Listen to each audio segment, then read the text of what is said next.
Hello everyone and welcome back. My name is KFM and I'm the creator of the Romhack Pokémon Victory. And this is part 4 of my dev playthrough and commentary. And as per usual, I will be spoiling everything in this game, so if you haven't played it yourself yet, please consider doing so, as I think this game is best enjoyed blind. But with that short intro out of the way, let's get right to it. Last time we made our way through Riverhaven and we beat the gym leader. I'm just gonna show you on the region map here the trek that we took. We started here, went to Lamina, all the way over to Riverhaven, and now we've defeated the gym leader in Riverhaven. So our next objective is honestly to head south down Route 5, which is the continuation of the game. Of the demo, but we're gonna take a short side trek up to Route 4 because there's several secrets there that I want to show off, and that's probably what we're gonna spend the rest of the episode doing. So before we get up there, I am going to head down and buy some things from the Pokemart. There will be a cave or a mountain, I guess, up there that we're gonna be passing through. And there are a lot of Pokemon a lot of the time, and we'll probably fight some of them, but I think I'm gonna carry some repels just to make it go faster if I need to. We don't need an escape rope, we're gonna get one. Definitely buy some potions. Actually, let's buy 10 more. Actually, no, let's save some money. We might want to use it later. Pokeballs, we have 2, let's buy some more as well. That's good. Alright, let's head on up. Before we enter Route 4, I actually want to point something out that might become relevant to a later point that I'm going to be making, I think. And that's the little sort of, what would you call that, lightly colored water down there. I'm not actually even sure what that is. I'm pointing it out to you with my mouse cursor here, this part. You can stand on that, and that's just a tile that exists in the real Pokemon games. So I just used it there. It's mostly just for decoration because it looks nice. But I actually had an idea for that. That's also not in the demo. But eventually you can unlock sort of a tunnel on Route 4, which is the route we'll be going to, and then you can exit that tunnel and come out here and then surf in the water from here. Alternatively, maybe you could surf on the water around this mountain here to get to it. I just wanted to point that out because that actually has like a reason for being there, this walkable water or whatever it is, so now you know. But it doesn't do anything in the demo. It'll be a futures thing. Oh, something I just realized that I haven't mentioned, by the way. Sideways stairs. We've been walking through these quite a lot because they're all over Riverhaven, but these are not in the base games. But they're very good, very handy. Alright, let's head on up. First thing we have to the east is this guy who gives us the Bullet Seed TM. I already picked this up in an earlier episode to sort of make a point. And then we have a patch where we can plant berries. Oh, did not want to do that actually. And then we have a lady here who offers to teach us a bit about said berries. And we are going to have her teach us in the way of a Pokemon battle. So I added this NPC here just to show new players that you can use berries in battle, I guess.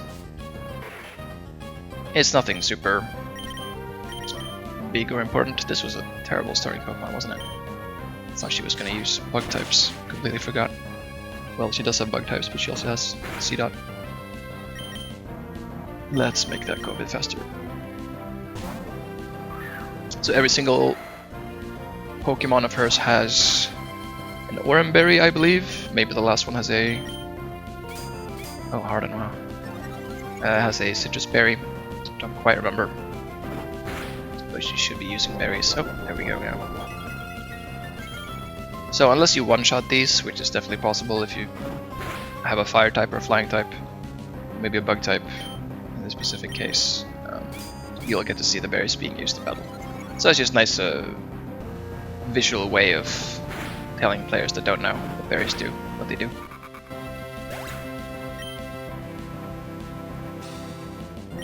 Very nice. Experience stored in the EXP store. Probably be leveling up using that a bit later. I am very weak to grass and bug, I realize. Bird would not be bad to have with us, but we are... Ooh, there is a bird we could catch actually that sort of does what I wanted to do and is a bird, because I have a plan for the final Pokemon slot in our party. But that Pokemon is a bit out of the way on Route 5 and I don't really want to go there yet. So we'll just have to make do, I think. Yeah, we'll be fine.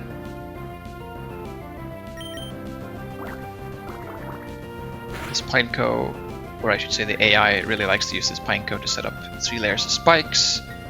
Again, you can see stuff like this in the Dex menu. Here you can see spikes and it's on layer 3, denoted by the little 3 in the parentheses there. So you know how many layers are up.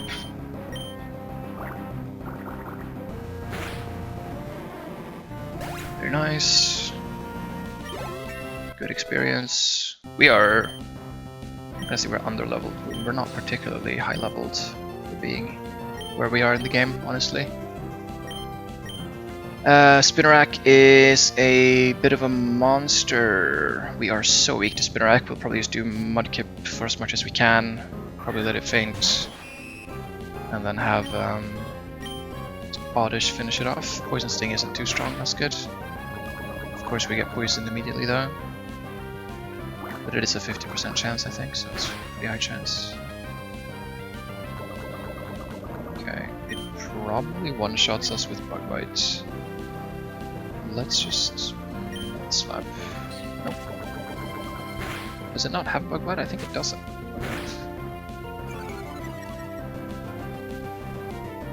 I think it learns it at level 9 actually. Or maybe it's level 12. Poison Sting still? Well, I'll take it. Maybe we can actually have our Mudkip survive and get some experience then. Not that it super matters, because we have the XP store, right? So you can just give it XP later. Tyrogue, I removed your tackle, so you're doing no damage to this. Actually, we will do some damage to this. Double kick hits twice, and this thing's ability makes it get lower defense. Alright, spikes hurt a bit. Nice miss. Alright, double kick. So technically, Spinarak has a new ability called Skitter, which you'll see there. But it's the exact same as Weak Armor, and Weak Armor is an ability in the real games, so I just took Weak Armor and renamed it. Oh, there's the berry. But it lowers your defense when you hit, but it also increases your speed. This thing was faster than us anyways, and the defense lowering actually makes Tyrogue able to do some damage, I think, actually, so that's pretty good for us here. Double kick works great here because it hits twice, right?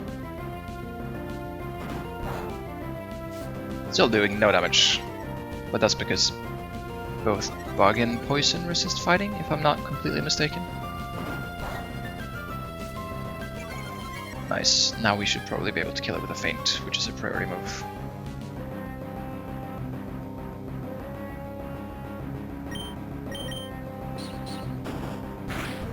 Yes sir, no problem. Alright, cool. She sort of beat us up though, we might... I don't think I have a poison healing item. Ah, I have Pecha Berry actually. We can just potion up, that's what we bought the potions for. She gives you some berries once you beat her, so she's pretty good to fight. 3 orange berries and 1 citrus, I think, yep. And you can obviously plant those in the patch here to the right if you want. Let's immediately heal up. Get rid of the poison. Oops. Let's see, 3 potions are enough, right? We bought 10, okay. Right, we didn't buy 20 because I didn't want to spend too much money. That's probably fine for now. Alright, we can check this house out. This is the flower shop. It's got a bunch of Pokemon running around. Item here, which is honey. Honey in the real games is used to put on trees to sort of make Pokemon appear. But in my game I use it to evolve Teddiursa. So if you have a Teddiursa from the pasture, then you'll need this honey to eventually evolve it. This little girl, if she can stand still, tells you the evolution requirement for Oddish, which is perfect. We have an Oddish. Just talk to her again by accident. I can just show you Oddish's evolution screen. And look at that. We even have one of the requirements completed, which is when it shows up in green. So Oddish has followed us for 500 steps in sun, rain, or clear weather. And that makes sense, because I think I had Oddish follow me for pretty much all of last episode. So we just needed to get it to level 19 now, and it can evolve. Which is excellent. That's actually very, very nice. This guy doesn't say anything special. He has a function for a feature that I haven't implemented, that I decided not to implement in the demo, but we're not gonna talk about that now. I'm not gonna talk to this guy. He just explains that berries in this game are sort of grown through battling and not through time. So we're gonna save some time by not talking to him. Go through the grass here and fight this guy. Do you like camping? Yes, I quite like camping actually. Even though I haven't been camping too many times. Oddish, lovely. Perfect matchup. Oh yeah, Zigzagoon knows Snarl now. That's really good. We do love Snarl. Growth doesn't matter because we'll be snarling. I wonder... Pokemon with growth, or at least these early NPC trainers, love using growth to set up. I wonder if the AI gives it some like extra value because it boosts both your attack and special attack. So it like values it very highly. I'm not sure. I haven't looked at the AI like at all. I've just used the existing stuff from RHH. But yeah, you can see it's just using growth. And that's fine for me because we are just lowering its special attack as it keeps raising it. So even if it uses absorb, it's not gonna do too much damage. Oh, there's acid. It shouldn't do too much. And Snarl hopefully knocks it out. Perfect. And I think he has maybe a Nincada or a Nidoran or something. No, Nincada, yeah. Bug, ground type. Oh yeah, ground type. Perfect.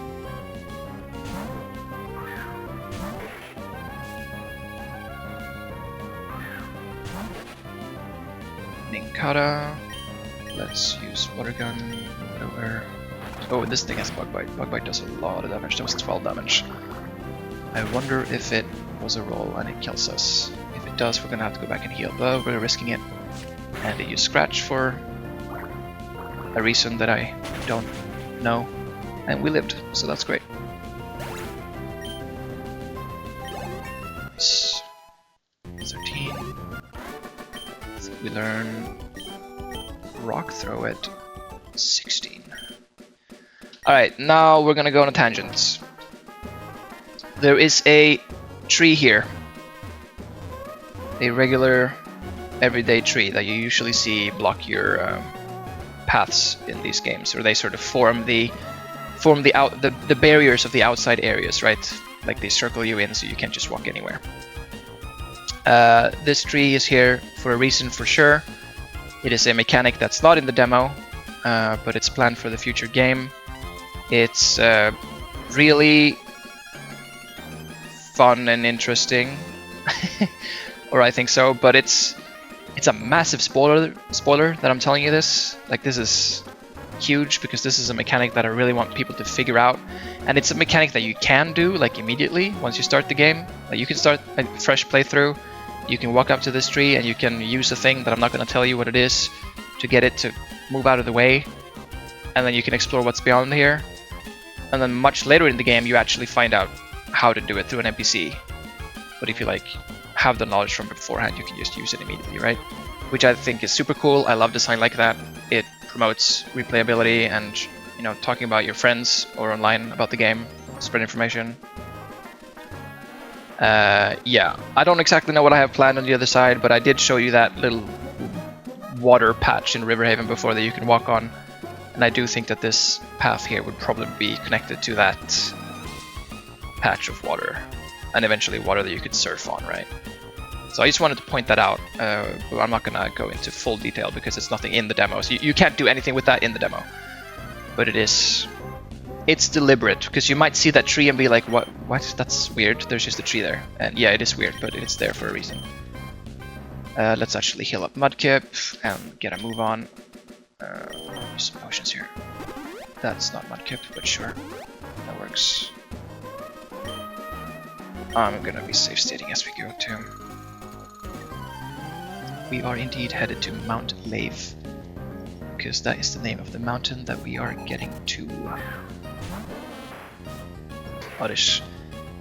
Didn't the first guy have an Oddish? Wow, they're copying each other.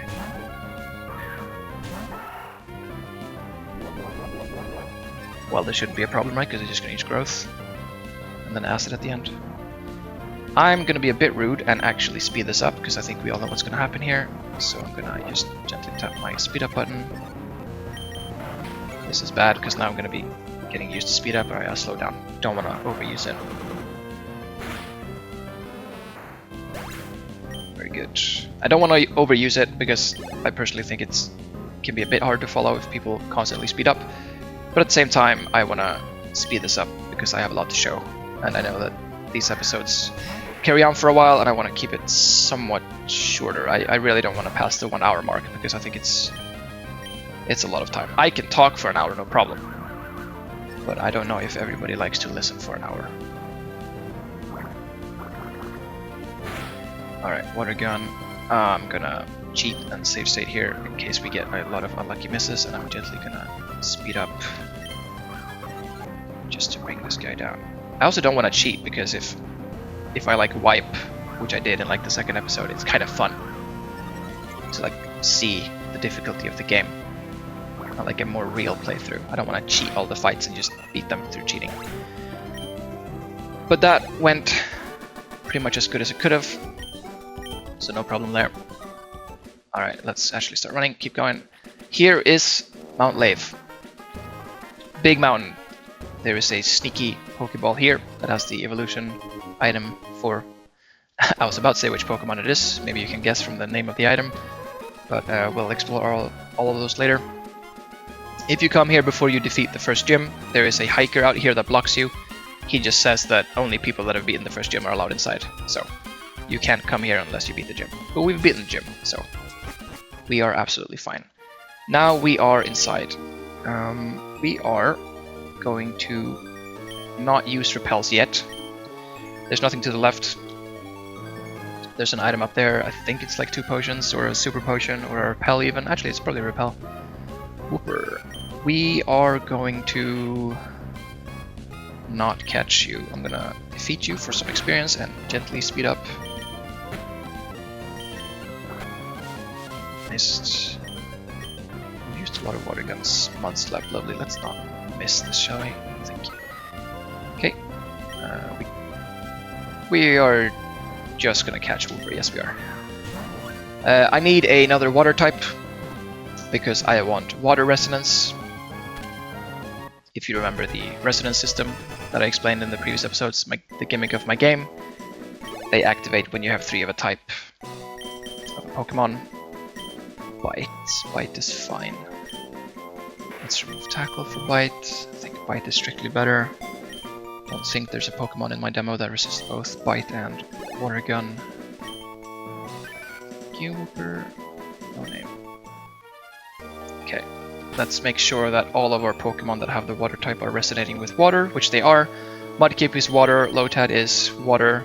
I can change it, remember, to grass, but no, it's water. Wooper I can also change the ground. We'll keep it on water. And, okay, I was about to say now I'm gonna use a repel, but let's... Subad's a bit annoying. I'm quite weak to Subad. Let's gently speed this up. I try to make a point to always tell you when I'm speeding up, and I just randomly speed up. Please hit this. Oh, lovely. Okay, and please hit this as well. Nice. No catching. Okay.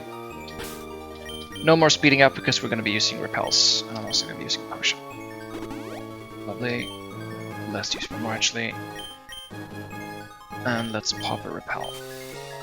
Repels, if you don't know, keep wild Pokemon from attacking you as long as the Pokemon in the front of your party.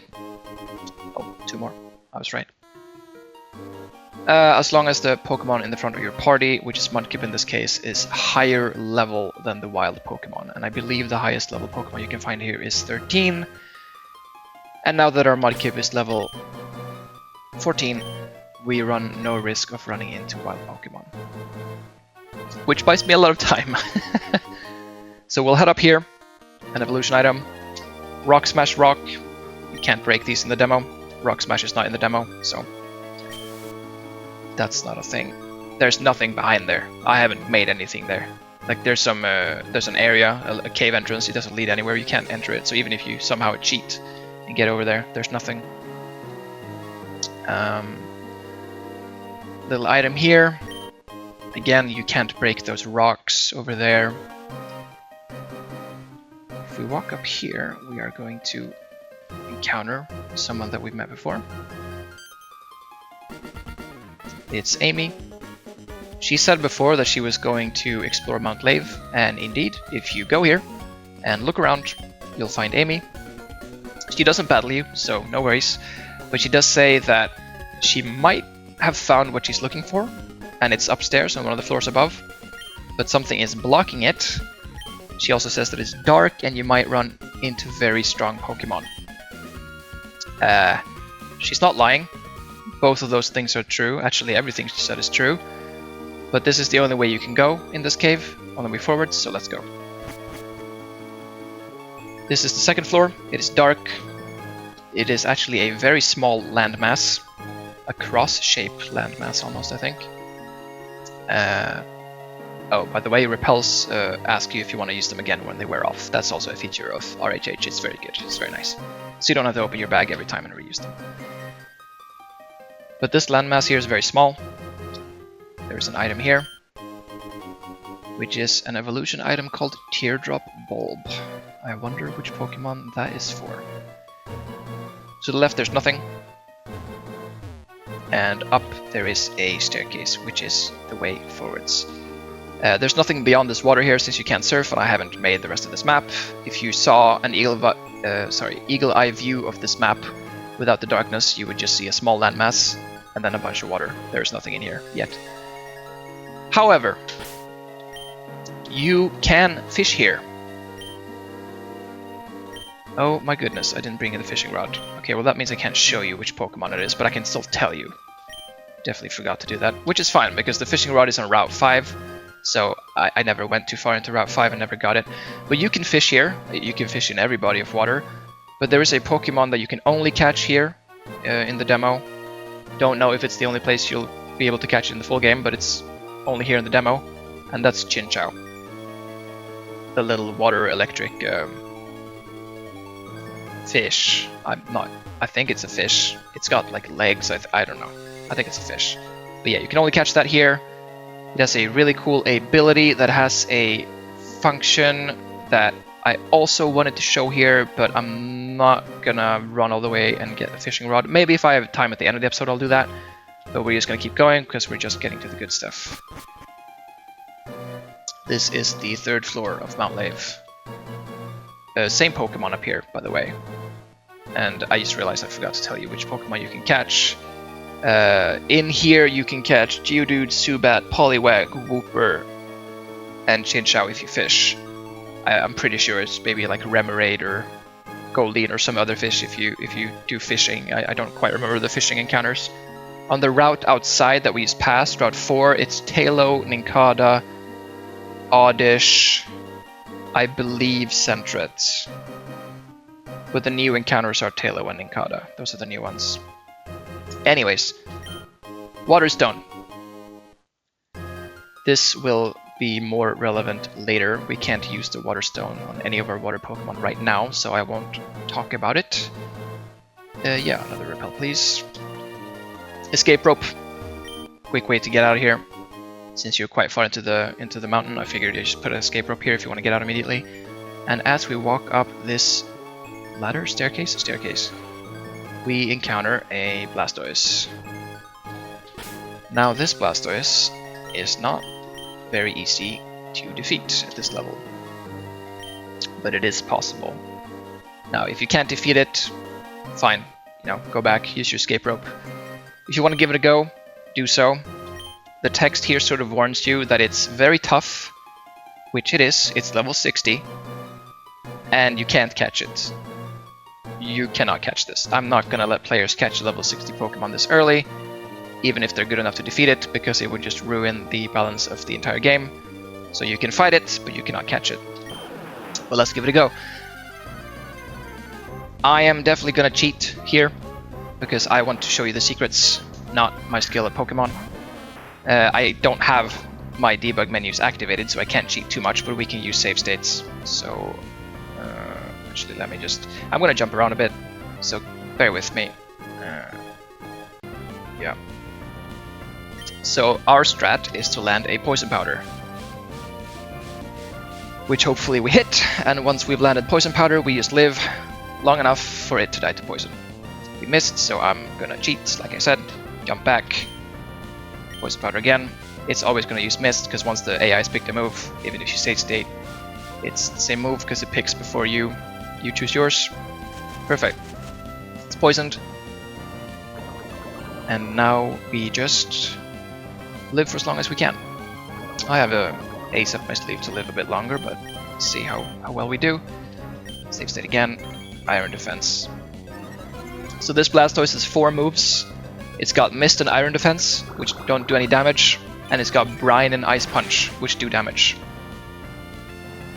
I think I've said this before, but wild Pokemon always pick a random move. So if you're really lucky, as we were just now not, it'll pick Mist or Iron defense all the time, and never damage you. Or not damage you too often, at least.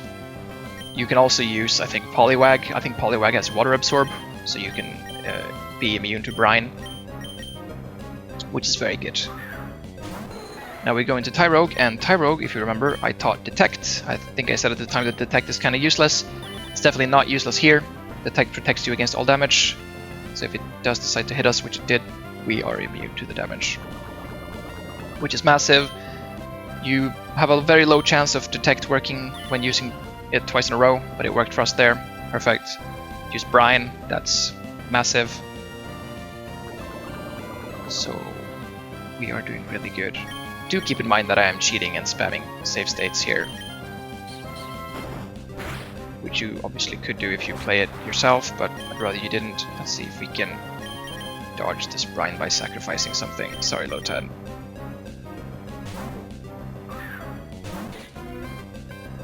There is no way you live this Brine, right? Even though you're 4 times resistant? No. As expected. Alright, that's 2 or 3 more turns. You can run from this fight, by the way. I think I made the run chance 100%, but I'm not sure on that. I might be wrong. But if you want to like stop fighting it, you can try to run, because it's just a wild Pokemon, right? Okay, I'd love for a Pokemon to actually be in when it dies so we get experience. Perfect, 2 Detect in a row. It should die here. Used Iron Defense anyways.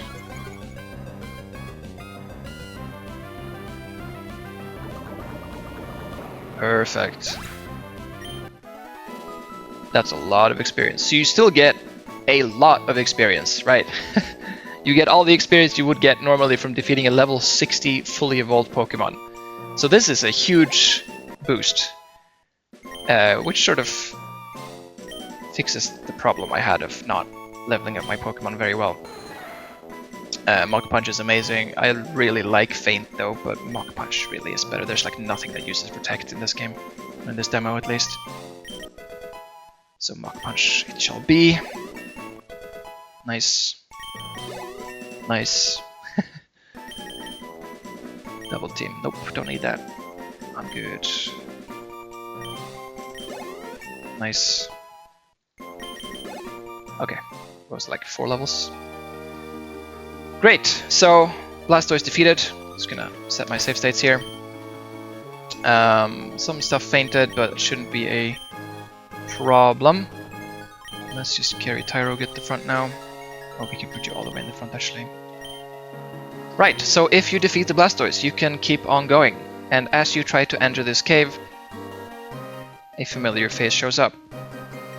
So the gym leader, Wada, shows up and tells you that he saw you defeat the Blastoise, and he's very impressed that you defeated it with only that many gym badges, which I am too, if you manage to defeat it. He explains that it guards this cave, and that's where Wartortles and Squirtles live. They are very rare because they're hunted, and these are one of the very few ones remaining. If you remember from our fight with Wada, he has a Wartortle, so he's obviously very connected to this place and these Pokemon. But he does allow you in. He tells you to only take what you need, but he trusts you. And if you go in here, you can catch Squirtle and Wartortle. Not Blastoise. There's no more Blastoises to fight. But this is the only place in the game to get Squirtle and Wartortle. I think there's a Blastoise up there chilling. Yep. We have Repel on right now, so we're not gonna find any Squirtles, and I'm not gonna catch a Squirtle, but this is where you can find them. But if you keep walking up here, there is a massive door. Now, these doors you will see throughout my game. You will see one of them one of them is mandatory as you play through the story. You will see one of these. Well, you'll see it opened in its opened state. Right now it's closed, right? You can't walk past it. But if you find these and talk to them, they have Braille text. Now, if you don't know Braille, then I do apologize. You'll have to look it up online. Or you can look it up in the little game booklet that you get when you buy the Generation 3 games, because they had a Braille, like, explanation of the Braille letters. I guess you call them letters. And which letters they correspond to in the English alphabet. But you probably don't know Braille. I don't know Braille. I'm just using Braille here because it's kind of cool. The function is already in the Generation 3 games, and it makes it like feel kind of mysterious. But this says resonate, R-E-S-O-N-A-T-E, water, W-A-T-E-R. So we need water resonance, which is why I caught that Pokemon earlier and gave us water resonance, because now when we have water resonance, we can open the door, or the door opens for us automatically.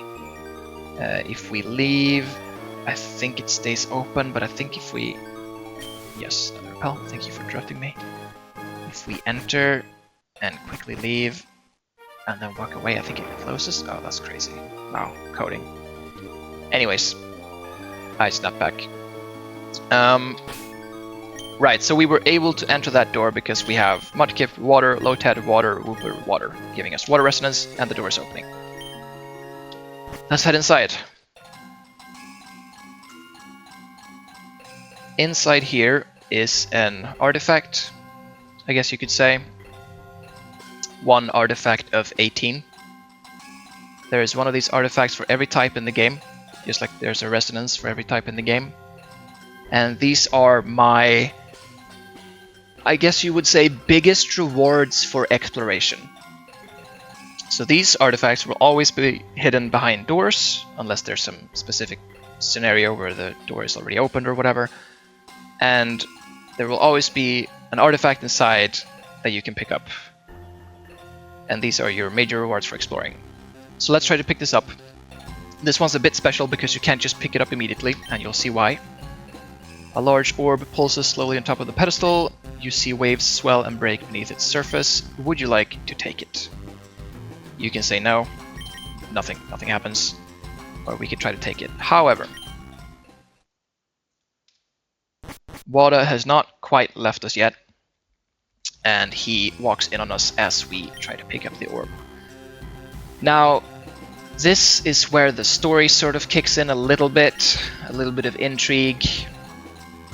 I'm not gonna talk too much about that, partly because I don't actually feel like I need to spoil too much of the story, because I'm mostly here to explain the game mechanics and my thought process behind those sort of things. And also because the story isn't finished. It's not completely finished, so I don't know exactly what's going to happen yet. But he also says that this orb creates the water that makes the river Lave that we passed on Route 3, and that the town of Riverhaven is named after, because the town is next to a river. So this orb is actually quite important, because if you take it, the river dries up. If you remember from part 2, I believe, of this playthrough, I said that I had a plan for Route 3, that all the water would dry up and you could walk down on the bottom there. This is the mechanic, or the item that will dry up that river. However, I haven't implemented that yet, and I also don't really want people to dry up the river super early, for reasons that I'm not gonna explain, but I have reasons for it. So Wada tells you that he doesn't really want you to take the orb, however he can cut you a deal. Take the orb, but leave one of your water Pokemon here. If you do so, the water Pokemon, together with this sort of, I don't know, natural energies that remain from the orb having been here for a really long time, makes the water keep being produced. Or at least that's what he's been told. And that's a sort of, you know, story hook. Who's told him that? Ooh, wouldn't you like to know? He says he'll drop by and take care of the Pokemon. Do we have a deal? If you say no, he says that's fine. If you ever change your mind, take the orb, but leave a Pokemon behind. You cannot cheat him and take the orb and run away. That's not possible. So if I try to take it, it'll tell me, yeah, you'll have to leave a water Pokemon behind. So I'm gonna snap back. I want to say, yeah, we have a deal. And then you get to pick your water Pokemon. Yeah, if you pick a Pokemon that's not water, that's not gonna work. I would recommend not picking your starter or a Pokemon that you're attached to, because you are not getting this thing back for the entirety of the demo. You will absolutely get it back when the full game is out later on, but right now, it's stuck here. So Wooper, our friend that's been with us for, what, like 25 minutes? He is being left behind. I think it was a he. And you get the orb. And you don't have to leave a Pokemon behind for every orb. This is just a very specific case, because the orb is creating the water that forms the river. Alright, we have our first orb. There's 3 orbs in the demo. This is the first one. This is the hardest one to get, because there's a level 60 Blastoise in the way. The other ones are easier. And yeah, your Wooper, or in my case it's Wooper, but your Pokemon hangs out here. You can talk to it. It seems happy to see you, but you cannot take it back. It has to stay here for, well, until I finish the game. It's here for the rest of time. So yeah, sorry Wooper, but you're gonna be there for a while. And alright, that's the biggest secret. I feel like I sort of went through that relatively quickly, but this is like pretty huge. Because these orbs that you get have a function. They are kept in your key items. They are called Orb of whatever. This is the Orb of Water. And if you read its description, it says it can be held. Now this is very important. I'm going to talk about this here, because I think I'm actually pretty happy with this episode now, so we'll end it soon, but I'm going to explain this first. So the orbs that you get, you can't use them, they don't do anything if you use them, but you can give them to a Pokemon, and if you give it to a Pokemon, it changes that Pokemon's resonance type. So for example, we have Zigzagoon right here. Actually, let's use Tyrogue. We have Tyrogue right here, and it's resonating with fighting right now, because it's the fighting type Pokemon. It can only resonate with fighting. And you need 3 types of the same, or sorry, 3 Pokemon of the same type that resonate with the same type to create a resonance, right? So if we give this orb to Tyrogue, I wonder if you can guess what's gonna happen. But if we give the water orb to Tyrogue, I think you saw it briefly there before the screen turned to black, then it resonates with the same type as the orb. So it now resonates with water. And I also made a little held orb icon to show that it's an orb that you're holding. And this is my sort of extra layer of complexity to the resonance system, because you need 3 of a type to create a resonance. So you'll need, if you want water resonance, you'll need 3 water Pokemon, which is quite restrictive if you're trying to build a team. Because, I mean, you have 3 water Pokemon. You have 3 Pokemon that are all weak to the same things, grass and electricity, which might not be ideal. But you might still want water resonance for your team comp. These orbs allow you to circumvent this by making any Pokemon resonate with the type of the orb. So now I only need 2 water Pokemon, Mudkip and Lotad, and then I can just put the water orb on someone else and then have it resonate with that type. So it allows you more flexibility, and it really opens up team building even more. And it's my hope that, especially late game, once you've gotten some of these orbs, once you've figured this out, once you have a strat you wanna try, you can sort of further your team comp or battling strategy by using these orbs, which I think is really cool. And I really wanted a worthwhile reward for finding these orbs and exploring, and I think this is pretty good. So yeah, it also gives, or each orb also gives a hidden 10% damage increase to moves that are of the same type. So if Tyrogue used a water move, it would do 10% more damage. I don't say this in the game, it's hidden, but it's there. Tyrogue doesn't know any water moves, so it doesn't really matter, but I figured I'd say. Awesome. Damn, that went by so fast. Let's use our escape rope and get out of here. We've explored this place thoroughly. Unfortunately, I didn't show you the Chinchou ability. Maybe I could sneak that in here at the end. Let's get out of here first. And I do want to end the episode here, but I am going to be a bit cheeky and sort of annoy you by speeding up a bit here.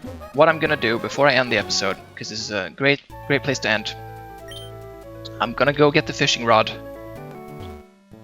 which you get down here in a house, fisherman's house. Hello, sir.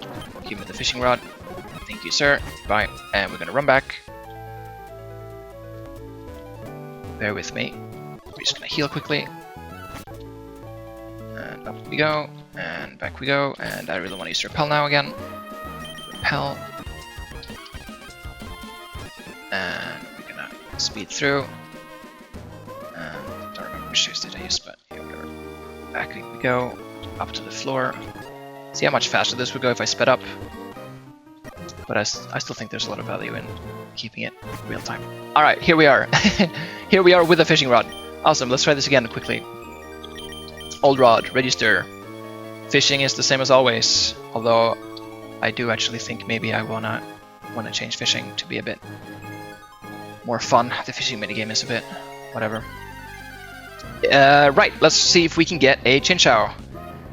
Remoraid. There's not only Chinchous here, so we'll have to just fish a little bit. Again, I'm gonna be speeding up. Lovely. We are so incredibly slow that we cannot run from Remoraids. Remoraids are very fast. Who is our fastest boy or girl? Zigzagoon is. Who has still not picked up an item, by the way, with pickup. That's insane. Alright, I really can't speed up fishing, unfortunately, because then I'll miss the prompt. So we'll just hope for some good RNG here. As we do not get any Pokemon on the hook.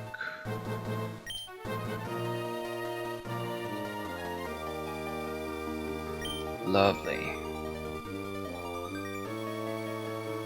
Nope. See, it's always when you feel like you're pressed for time. Oh, there we go. See, as soon as you start complaining, it starts working. Never mind, I need to complain some more. I'm gonna, sorry, speed up.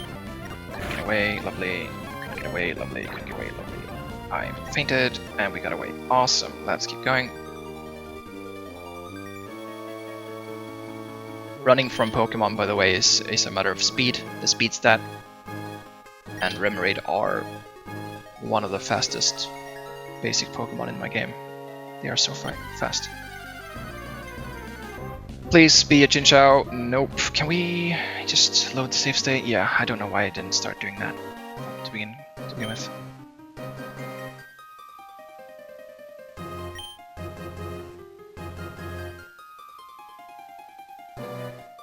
Lovely. See, this is why I feel like I want to change the fishing minigame. I doubled the rates of fishing successes, and it still feels kind of horrible. That's a Poliwag. I like Poliwag a lot, but that's not what we're looking for. So yeah, I wonder...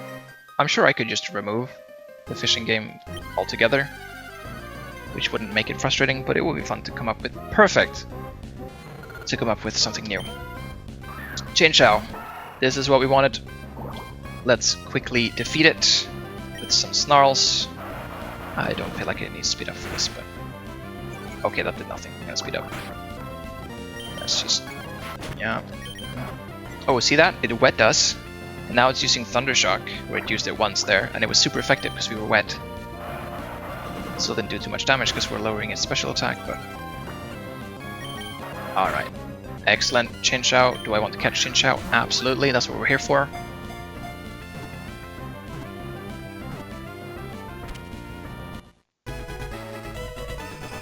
Nice.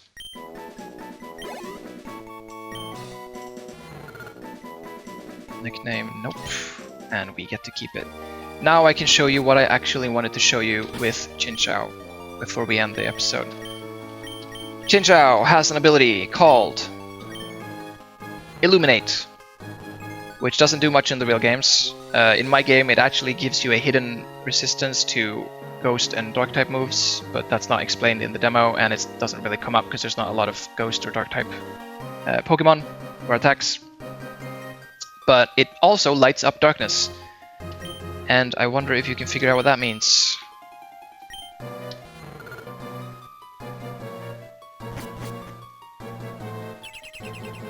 Would you look at that? So, lovely, I don't have Repel on. No, I do have Repel on, but Chinchou is so low level. Well, that means I can't move. It lights up the area. Right, I can't turn around like that either.